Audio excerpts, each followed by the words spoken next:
Hello दोस्तों, मैं Deepak Kumar class 9th का फिजिक्स चैप्टर 1 विज्ञान एवं मापन पार्ट 2 में आपका स्वागत करता हूं। पार्ट 1 में हम लोगों ने पढ़ा था भौतिक राशि दो प्रकार के होते हैं, और आधारी राशि और व्युत्पन्न राशि। आधारी राशि को हम मूल राशि भी कहते हैं, बेसिक क्वांटिटी, और व्युत्पन्न राशि। आधारी राशि क्या था? वे राशियां जो स्वतंत्र मानी जाती है। स्वतंत्र मतलब वो किसी पर डिपेंड नहीं करती है, वो किसी पर निर्भर नहीं रहता है। जैसे आधारी राशि में हम लोगों ने एग्जाम्पल में पढ़ा था द्रव्यमान, समय, लंबाई, विद्युत धारा, ज्योति तीव्रता, तापमान, ये सब क्या है? आधारी राशि है। वो किसी पर डिपेंड नहीं करती है। लेकिन व्युत्पन्न राशि जो है, व्युत्पन्न राशि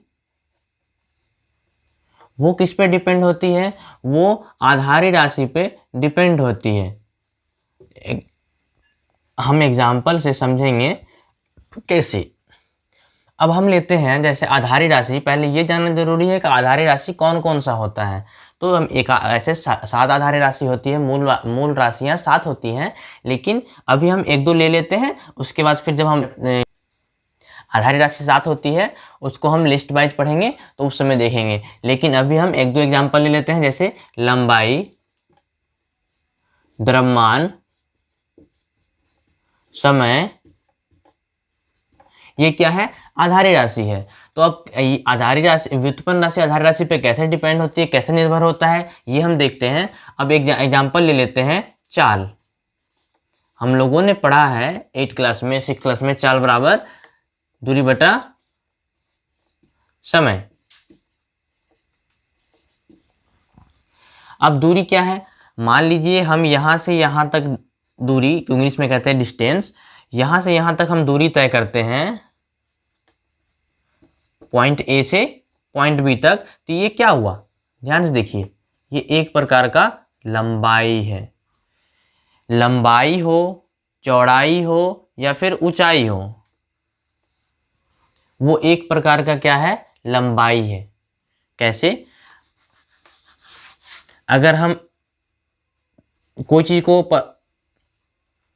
क्षैतिज कर देते हैं तो उसको कहते हैं क्या? लंबाई है। उसको ऊपर की ओर कर देते हैं तो वो चौड़ाई है। और कोणीय मिला देते हैं या फिर कोणीय ऊपर की ओर चले जाते हैं तो बोलते हैं वो ऊंचाई है। लेकिन वो एक प्रकार की क्या होती है? लंबाई होती है। इसकी भी कोई मात्रा होती है, 2 metre, 4 metre, 10 metre, 5 kilometre, 10 kilometre. तो दूरी क्या हुआ? एक लंबाई हुआ।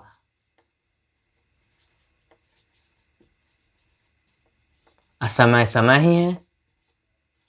अब देखिए आप कि दूरी, चाल किस पे डिपेंड है?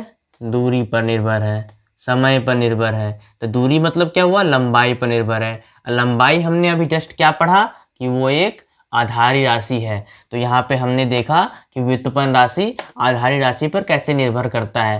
अगर दूरी बढ़ती है तो चाल बढ़ेगा, दूरी घटेगा तो चाल घटेगा। तो ये हमने देख लिया कि वो किस प्रकार निर्भर है। अगला एग्जांपल लेते हैं, बल, जिसे इंग्लिश में कहते हैं फोर्स। बल बराबर होता है द्रव्यमान गुना त्वरण। इंग्लिश में हम लोगों ने पढ़ा होगा F बराबर ma। नहीं पढ़ा है तो अगला चैप्टर गति में इसके बारे में हम लोग पढ़ेंगे। तो यहाँ क्या हो गया? द्रव्यमान। देखिए जस्ट हमने अभी पढ़ा आधारी राशि क्या है? द्रव्यमान आधारी राशि है। यानी कि बल भी जो है वो द्रव्यमान पर निर्भर करता है। अगला अगर हम ले लेते हैं, वेग बराबर विस्थापन बटा समय। तो विस्थापन भी क्या है? एक प्रकार का दूरी है। जस्ट हमने एक पढ़ा क्या? दूरी क्या इस पर निर्भर है? लंबाई। दूरी यानी कि लंबाई। तो वेग भी देखिए किस पे निर्भर करता है? विस्थापन पर। और विस्थापन क्या है? एक प्रकार की दूरी है। दूरी लंबाई से नापी जाती है, या लंबाई दूरी बात बराबर है। तो वहां पे लंबाई आपका आधारी राशि हो गया। व्युत्पन्न राशि जितनी भी है हमने व्युत्पन्न राशि जितने भी पढ़ लिया वो किस पर निर्भर करता है, आधारी राशि पर निर्भर करता है। अब हम पढ़ेंगे मात्रकों की पद्धति। मात्रकों की पद्धति इस जानने से पहले, मात्रकों की पद्धति में पढ़ने से पहले हमें एसआई मात्रक को जानना जरूरी है। ये एसआई मात्रक क्या होता है?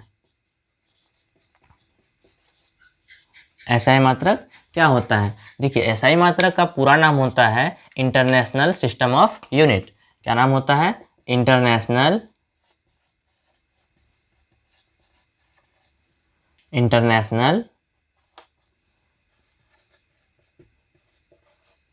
सिस्टम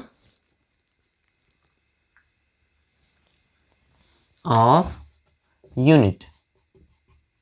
बस इसको उल्टा हम लोग लिखते हैं एस, यहाँ का आई। एसआई मात्रक का इंग्लिश होता है यूनिट, एसआई यूनिट। तो इंटरनेशनल मतलब होता है अंतर्राष्ट्रीय, सिस्टम मतलब पद्धति, यूनिट मतलब मात्रक। मतलब अंतर्राष्ट्रीय मात्रकों का अंतर्राष्ट्रीय सिस्टम, मात्रकों का अंतर्राष्ट्रीय सिस्टम को एसआई यूनिट कहते हैं। यानी कि लंबाई का अगर एसआई यूनिट मीटर होता है, लंबाई का एसआई यूनिट मीटर होता है, तो ऑल ओवर वर्ल्ड के लिए होता है। ये ऑल ओवर वर्ल्ड में लंबाई को मीटर में ही मापा जाता है। लंबाई का एसआई मात्रक, लंबाई का मात्रक जो है वो मीटर होगा ऑल ओवर वर्ल्ड के लिए। चाहे हम लोग तापमान का पढ़ लें, द्रव्यमान का पढ़ लें, समय का पढ़ लें। तापमान को केल्विन होता है, द्रव्यमान का किलोग्राम होता है,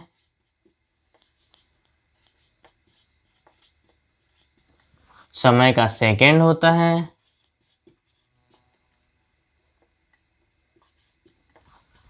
लंबाई का मीटर, तापमान का केल्विन, द्रव्यमान का किलोग्राम, समय का सेकंड। अगर इन मात्रकों का इन आधारी राशियों का, इन राशियों का एसआई मात्रक, अगर मात्रक जो है वो मीटर, केल्विन, किलोग्राम, सेकंड होता है, तो ये सिर्फ हमारे इंडिया के लिए नहीं, ये किसी एक खास देश के लिए नहीं, ये ऑल ओवर वर्ल्ड के लिए होता है। पूरे वर्ल्ड में इसको इसी मात्रकों से मापा जाता है। इसीलिए इन सबों को इनका एसआई मात्रक कहा जाता है। तो आपने अभी समझ लिया कि एसआई मात्रक क्या होता है। ऐसा मात्रक, ऐसा यूनिट क्या हो जाएगा? ऐसा यूनिट यानी ऐसा मात्रक जो किसी राशि के लिए, ऐसा मात्रक जो किसी राशि के लिए ऑल ओवर वर्ल्ड में एक ही हो, उसे एसआई मात्रक कहा जाता है।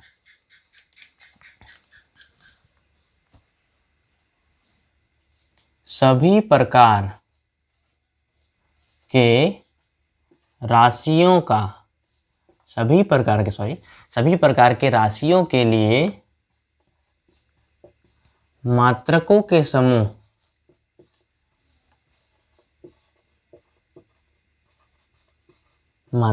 समूह को मात्रकों की पद्धति कहते हैं।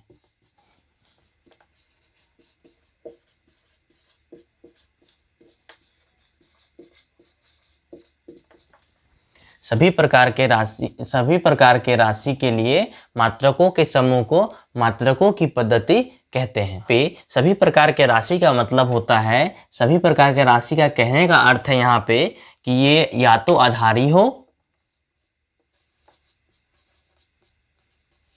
या व्युत्पन्न हो,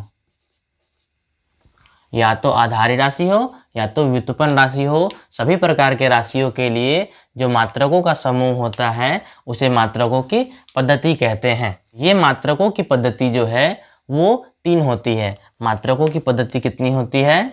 3 होती है।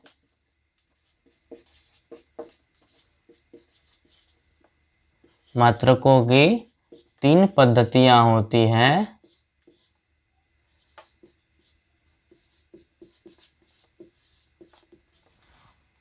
नंबर पहला जो है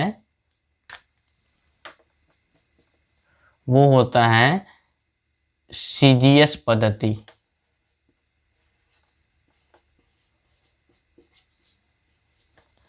इसे हम कहते हैं सेंटीमीटर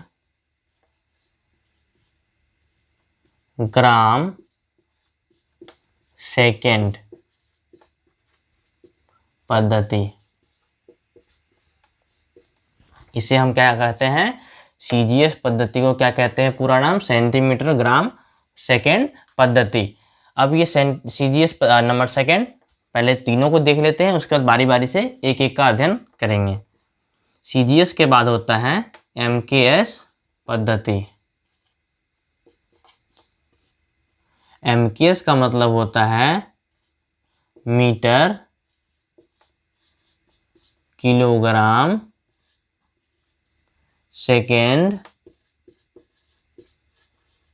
पद्धति। एमकेएस का मतलब होता है मीटर किलोग्राम सेकेंड पद्धति। एमकेएस सीजीएस पद्धति हो गया, एमकेएस पद्धति हो गया, उसके बाद आता है एफपीएस पद्धति। इसको इसका पूरा नाम होता है फुट पाउंड सेकेंड पद्धति। फुट पाउंड सेकेंड पद्धति। ये तीन मात्रकों की पद्धतियां होती है, सीजीएस पद्धति, एमकेएस पद्धति और एफपीएस पद्धति, जिसका पूरा नाम सेंटीमीटर ग्राम सेकेंड पद्धति होता है, मीटर किलोग्राम सेकेंड पद्धति होता है, फुट पाउंड सेकेंड पद्धति होता है। अगर एग्जाम में पूछ दे कि सेंटीमीटर ग्राम सेकेंड पद्धति का शॉर्ट नेम क्या होता है, तो उसको सीजीएस वहाँ पे देखेंगे। सबसे आसान तरीका याद करने का, सेंटीमीटर सी से होगा, ग्राम जी से होगा, सेकेंड एस, कॉमन है, सब में सेकेंड है एस। इसके बाद एमकेएस में अगर हिंदी में दे तो पहले हमको देखना है मीटर किलोग्राम सेकेंड। यहाँ मीटर केल्विन सेकेंड में नहीं मार देना है, के का अर्थ है किलोग्राम, तो मीटर एम, किलोग्राम के, सेकेंड एस।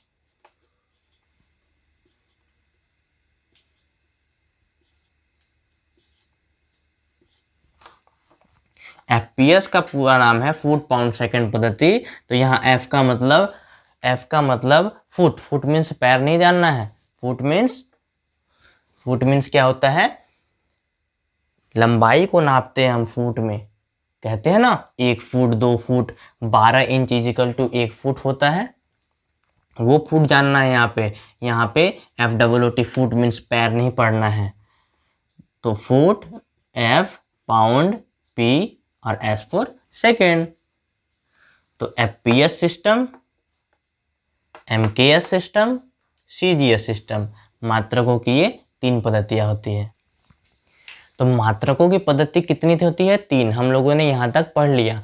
अब मात्रकों की पद्धति में आगे जानने से पहले हम आधारी राशि का और थोड़ा देखेंगे। आधारी राशि में आधारी राशि या मूल राशि, आधारी राशि में या मूल राशि मुख्यतः 7 होती है। आधारी राशि कितनी होती है, 7 होती है। आधारी कहिए या फिर मूल कहिए, आधारी राशि या मूल राशि 7 होती है। कुल कितनी होती है, कुल 7 होती हैं। कौन कौन सा होता है आधारी राशि, नंबर 1 लंबाई, नंबर पहला कौन सा है, लंबाई। लंबाई का जो एसआई मात्रक होता है वो होता है मीटर। लंबाई को इंग्लिश में कहते हैं लेंथ। और चार्ट को लिखने के बाद इंग्लिश उसका हम पास में उसका लिख देंगे। मीटर का सिंबल होता है स्मॉल एम। कौन सा मीटर का सिंबल होता है, स्मॉल एम। नंबर सेकंड जो मात्रक है, राशि है, वो है द्रव्यमान। द्रव्यमान का एसआई मात्रक होता है किलोग्राम। किलोग्राम को सिंबल होता है केजी। नंबर 3 जो है वो है तापमान। तापमान का SI मात्रक होता है केल्विन। क्रिकेटर अश्विन नहीं, केल्विन। केल्विन का इंग्लिश में हम लोग सिंबल में क्या संकेत करते हैं? केल्विन का होता है कैपिटल के। चौथा जो आधारी राशि है वो है क्या?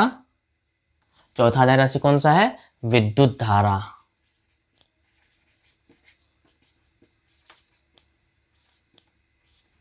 विद्युत धारा। विद्युत धारा किस में नापते हैं हम? एम्पियर में मापते हैं। और एम्पियर को किससे हम लोग डिनोट करते हैं? कैपिटल ए से। नंबर 5वां जो है वो हमारा क्या है? ज्योति तीव्रता। ज्योति तीव्रता, इसको हम लोग किस में नापते हैं? कैंडेला में। सॉरी, हाँ, ये सही यूनिट हुआ था, मापते ही है ना, कैंडेला। और इसका सिंबल होता है क्या? C small D. एक हमारा बीच में इधर छूट गया, क्या? उसको हम लोग छठा में ले लेते हैं, समय। इम्पोर्टेंट ही छूट जा रहा है, वैसे सारा इम्पोर्टेंट है लेकिन ज़्यादा यूज जो है इन सभी का होता है समय, द्रव्यमान, लंबाई। समय किस में नापते हैं? सेकेंड। समय का SI मात्रक क्या होता है? सेकेंड। इसका हम लोग सिंबल क्या होता है? Small s। नंबर 7वां, पदार्थ की मात्रा।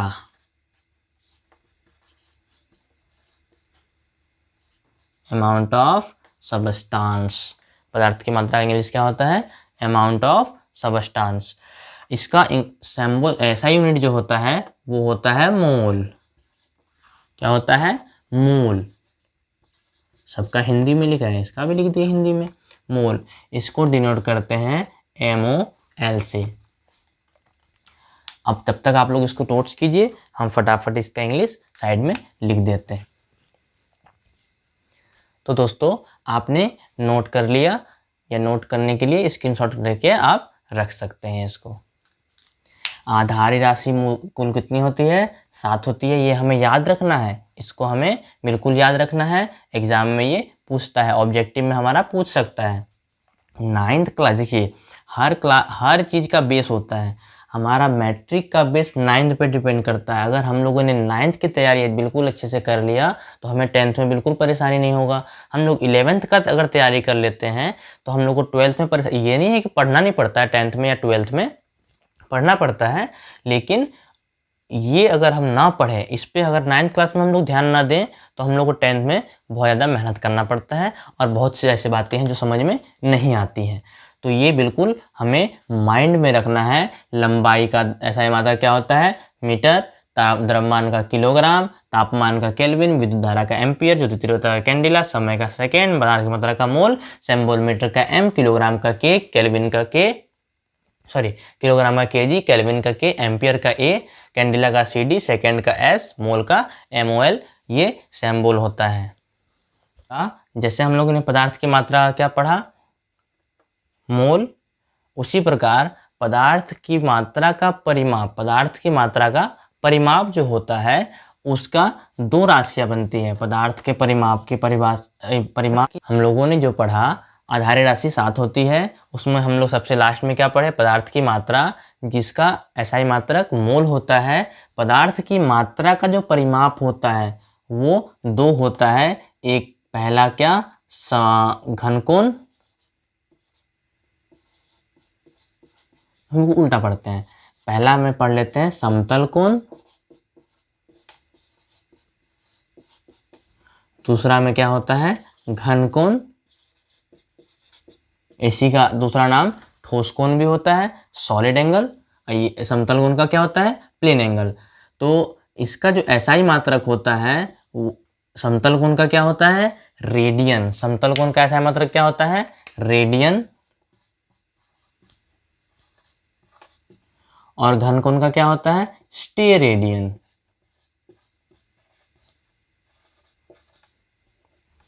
समतल कोण का SI मात्रक रेडियन, घन कोण का SI मात्रक स्टेरेडियन होता है। तो दोस्तों अभी हम लोगों ने थोड़ी देर पहले मात्रकों की पद्धति पढ़ा था। तो मात्रकों की पद्धति 3 होती है। अब उसमें पहला CGS सिस्टम, CGS पद्धति को हम लोग पर जानते हैं कि CGS सिस्टम होता क्या है? सेंटीमीटर ग्राम सेकेंड पद्धति। इस पद्धति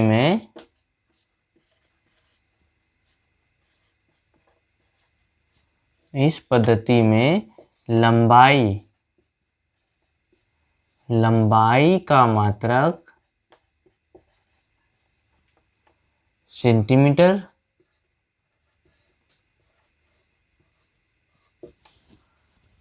द्रव्यमान का मात्रक ग्राम एवं समय का मात्रक एवं, आप लोग नोट कॉपी में इसको सीरियली लिखिएगा, यहाँ पे हम समझने के लिए इसको ऐसे लिख रहे हैं। समय का मात्रक सेकेंड होता है।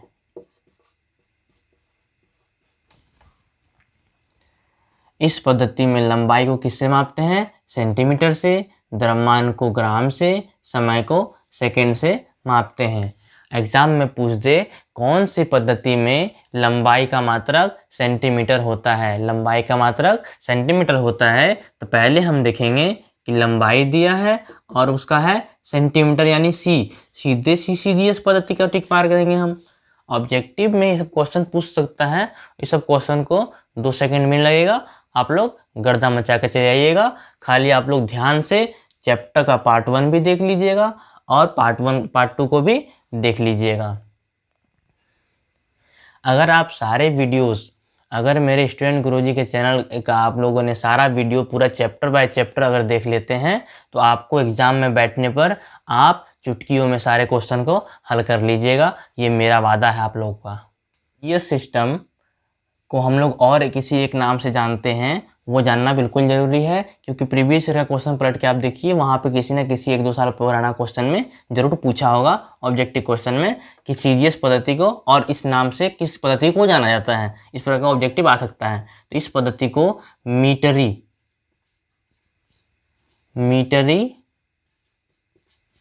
पद्धति भी कहते हैं। ध्यान से आप लोग पूरे चैप्टर को पढ़ लीजिए, पार्ट 1 पार्ट 2 को भी देख लीजिए। आप लोगों को इस चैप्टर में कहीं भी दिक्कत हो कमेंट बॉक्स में जरूर कमेंट कीजिएगा। इस पद्धति को मीटरी पद्धति भी कहते हैं। अगला हमारा जो पद्धति है, सिस्टम है, वो क्या है? MKS system. MKS सिस्टम, इसका हिंदी क्या होता है? Metre kilogram second. Metre kilogram second पद्धति। इस पद्धति में देखिए, हमें इसको रट्टा मारने की जरूरत नहीं है, ये बिल्कुल याद रहेगा चुटकियों में। इस पद्धति में तीनों में आएगा, लंबाई, द्रव्यमान, समय तीनों में आएगा। सिर्फ क्या करना है, मात्रक जो है वो चेंज हो जाएगा। यहाँ पे जो है वही इसका मात्रक होता है, यहाँ पे जो है वो इसका मात्रक होगा। तो फटाफट हम लोग लिख लेंगे इसको। इस पद्धति में लंबाई का मात्रक क्या हो जाएगा? लंबाई का मात्रक इसमें फटाफट बोलिए। हाँ बिल्कुल, मीटर। समझ रहे हैं आप लोग बिल्कुल। द्रव्यमान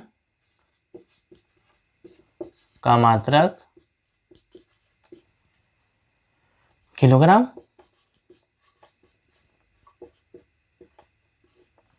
और समय का मात्रक क्या हो जाएगा? सेकेंड हो जाएगा।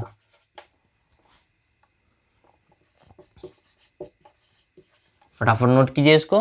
इस पद्धति में लंबाई का मात्रक मीटर, द्रव्यमान का मात्रक किलोग्राम, समय का मात्रक सेकंड होता है। बिल्कुल आप लोग ध्यान से पढ़िए, 9th का बेस पे ही 10th टिका हुआ है और 9th में आप लोग अच्छे से पढ़ लेते हैं तो 10th टिका हुआ है। हम फिजिक्स का एक एक टॉपिक बाय टॉपिक आप लोग को सारा सब चैप्टर पढ़ाएंगे। इसमें आपको न्यूमेरिकल तक हम पढ़ाएंगे। न्यूमेरिकल हमारे आगे में बहुत काम आता है। हम लोग 9th में 10th में न्यूमेरिकल पे ध्यान देते हैं और भी टीचर्स जितने भी यूट्यूब पे आप क्लास देखिए, न्यूमेरिकल कोई नहीं कराता है, मैं आपको न्यूमेरिकल कराऊंगा। आपको भारतीय भवन में जितना भी न्यूमेरिकल है आपका आंगिक प्रश्नोत्तर में, वो सारा हम यहाँ पे करवाएंगे। चक्कू की पद्धति में आखिरी और लास्ट पद्धति कौन सा है? FPS system. FPS सिस्टम का पूरा नाम होता है फुट पाउंड सेकेंड। सेकेंड सभी पद्धतियों में आता है, फुट पाउंड सेकेंड पद्धति। फुट पाउंड सेकेंड सिस्टम यानी FPS सिस्टम को कहते हैं क्या? फुट पाउंड सेकेंड पद्धति। तो मैंने आप लोगों से क्या कहा था? रटने की बिल्कुल ज़रूरत नहीं है। इस पद्धति में लंबाई का मात्रक आप लोग की जुबान पर बिल्कुल देखते देखते आप लोग आंसर दे रहे होंगे। लंबाई का मात्रक क्या हो जाएगा? F मतलब फुट। द्रव्यमान का मात्रक पाउंड और समय का मात्रक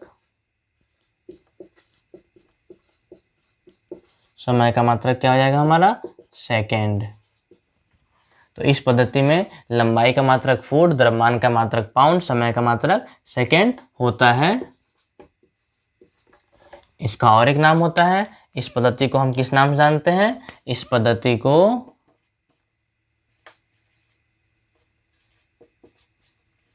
ब्रिटिश पद्धति के नाम से भी जाना जाता है। क्या? ब्रिटिश पद्धति।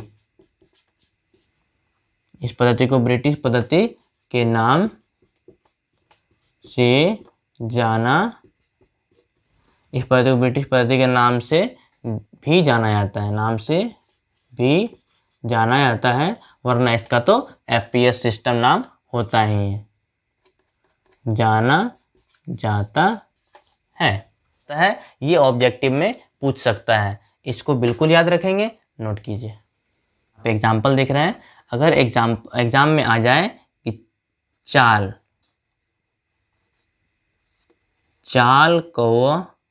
का मात्रक जो है, चाल का मात्रक हम लोग कैसे निकालेंगे? तो चाल बराबर होता है दूरी बटा समय। तो चाल FPS में क्या हो जाएगा, CGS में क्या हो जाएगा और MKS में क्या हो जाएगा, वो बताइए। तो चाल बराबर दूरी, दूरी मीन्स लंबाई, तो यहाँ पे क्या हो जाएगा? दूरी मीन्स लंबाई, तो यहाँ पे हम लोग लिखेंगे लंबाई को किस नापते हैं? फुट, तो F/S। इसका में क्या हो जाएगा? C/S। इसमें क्या हो जाएगा? M/S। तो इस प्रकार पूछ सकता है कि चाल को MKS पद्धति में क्या कहते हैं, ऑप्शन दे देगा। तो चाल यानी कि दूरी बटा समय, इसका फॉर्मूला याद रहना बहुत ज़रूरी है, तब हमें ये होगा। अब इसमें सिर्फ 2 पॉइंट बचा हुआ है, तो उसको आप नोट कर लीजिएगा कॉपी में। जितने भी इम्पोर्टेंट इस चैप्टर में दिया हुआ था पॉइंट, उसको मैंने यहाँ पे लिख दिया है। इसमें दिया हुआ है कि दाब का ऐसा, दाब किसे कहते हैं? दाब प्रति एकांक क्षेत्रफल पर लगने वाला बल को दाब कहते हैं। मान लीजिए हम किसी क्षेत्रफल पर इतना ही क्षेत्रफल ले लेते हैं, इस पे इस मार्कर के थ्रू अगर हम बल लगाते हैं तो ये मार्कर क्या होता है? इस पॉइंट पे, जितने पॉइंट पे ये जिसका जितना भी क्षेत्र घेर रहा है बोर्ड का, इस मार्कर के पॉइंट से उतने क्षेत्र पर क्या लग रहा है? दाब लग रहा है। तो ये कह रहा है प्रति एकांक क्षेत्रफल पर लगने वाला बल को ही दाब कहते हैं। इस बोर्ड को मैंने यहाँ से धक्का दे रहा है तो मेरी उंगलियां जहां तक ये पड़ रही है बोर्ड पे, ये क्या कराएगा, उस बोर्ड पे क्या लगा रहा है, दाब लगा रहा है, प्रेशर लगा रहा है।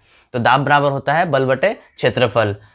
दाब का SI मात्रक न्यूटन प्रति मीटर स्क्वायर होता है। ये हम लोग यहीं से निकालते हैं इसके फॉर्मूला से। किस प्रकार निकालते हैं मैं आप लोग को यहाँ दिखा देता हूँ।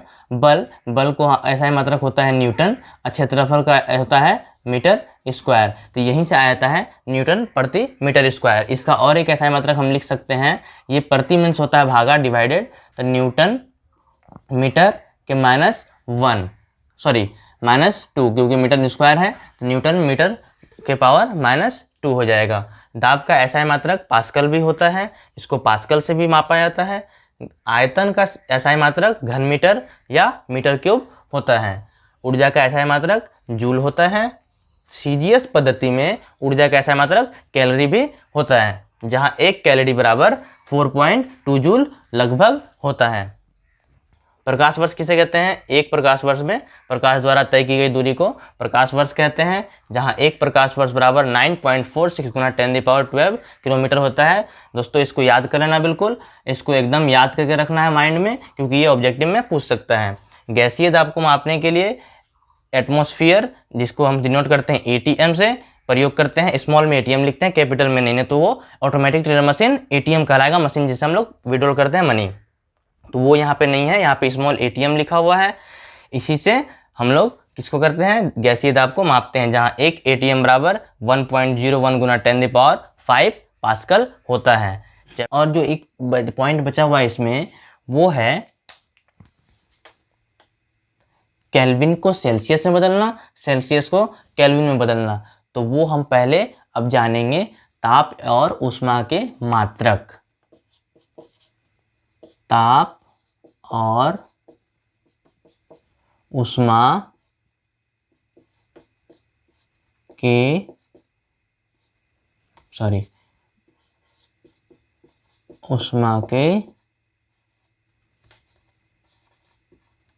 मात्रक। तो ताप को किस में मापा जाता है? जस्ट हम लोग थोड़ी देर पढ़े कि ताप को केल्विन में मापा जाता है। टेम्परेचर, ताप को किस में मापते हैं? केल्विन में मापा जाता है। ताप को किस में मापा जाता है? केल्विन में मापा जाता है। अब आप लोगों ने 8th क्लास 7th क्लास में पढ़ा होगा, नहीं अगर आप लोगों को मिस हो गया है तो हम बता देते हैं कि ताप यानी कि टेम्परेचर, देखिए इसमें दो चीज आती है, जल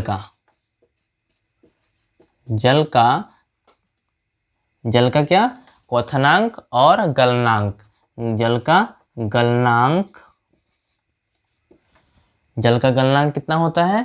0 डिग्री सेल्सियस होता है।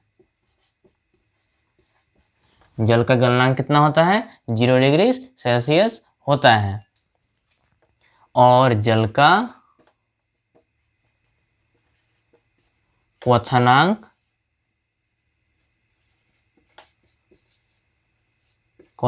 कितना होता है? वो 100 डिग्री सेल्सियस होता है। जल का गलनांक कितना डिग्री होता है? 0 डिग्री। गलनांक मतलब होता है वो कितने डिग्री पर फ्रीज हो जाता है, बर्फ बन जाता है। पानी जो है वो कितने डिग्री सेल्सियस पर पानी बर्फ में परिवर्तित हो जाता है, सॉलिड बन जाता है। और जल का क्वथनांक का मतलब होता है वेपर, कितने डिग्री सेल्सियस पर जल जो है, पानी जो है वो वाष्प बन के उड़ जाता है। तो 100 डिग्री सेल्सियस तापमान पर पानी उबल जाता है। अब इसको केल्विन में देखेंगे तो जल का जो गलनांक होता है, जल का गलनांक वो 0 डिग्री सेल्सियस, और इसको क्या कहते हैं, तो जल का जो गलनांक होता है इसको केल्विन में देखेंगे तो ये होता है 273.15 केल्विन, 273.15 केल्विन। और क्वथनांक जो होता है 100 डिग्री सेल्सियस यानी कि 373.15 केल्विन होता है। जल का जो गलनांक कितना होता है वो 273.15 केल्विन और क्वथनांक 373.15। तो अब हम देखेंगे कि अगर कोई मान सेल्सियस में हो तो उसको केल्विन में कैसे परिवर्तित करते हैं, केल्विन में हो तो सेल्सियस में कैसे परिवर्तित करते हैं। सेल्सियस से केल्विन में बदलने के लिए इसका फॉर्मूला होता है सेल्सियस जोड़ 273। यहाँ पे 0.15 देता है, इसको हम लोग लगभग कितना मानते हैं 273, लगभग मानते हैं अप्रॉक्स कितना 273, इसको मानते हैं 373। तो सेल्सियस जोड़ 273 बराबर ये क्या हो, किस में परिवर्तित हो जाएगा, केल्विन में परिवर्तित हो जाएगा। एग्जाम्पल से भी इसको हम लोग देखेंगे।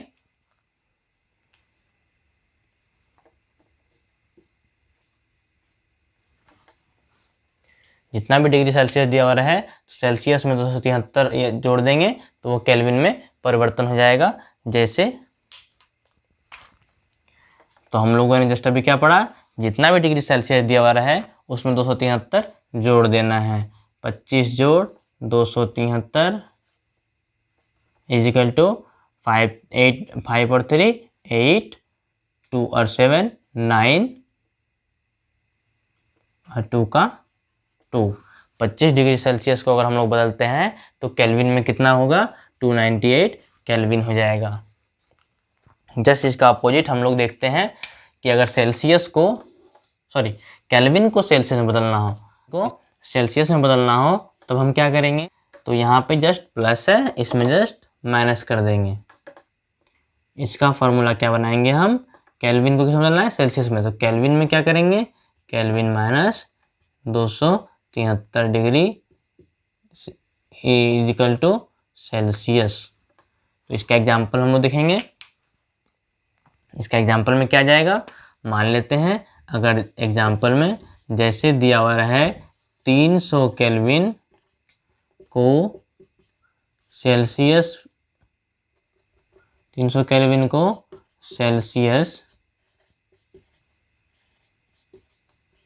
में बदलें, 300 केल्विन को सेल्सियस में बदलें, तो इसको हम लोग कैसे क्या करेंगे, इसको हम जस्ट याद कर लेंगे कि K minus 273 equal to Celsius था, तो K यानी कि 300 माइनस 273 बराबर सेल्सियस। तो क्या निकल जाएगा यहाँ पे, 10 में 3 गया 7, यहाँ 9, 9 में 2 7 गया 2 डिग्री सेल्सियस, 2 खत्म हो जाएगा। ये हो जाएगा आंसर, इसका ये हो जाएगा आंसर। ये चैप्टर यहाँ पे समाप्त हो गया। तो दोस्तों क्लास 9 का विज्ञान एवं मापन साइंस एंड मेजरमेंट चैप्टर ख़त्म हो गया। अब आगे हम इसमें मोशन चैप्टर पढ़ेंगे।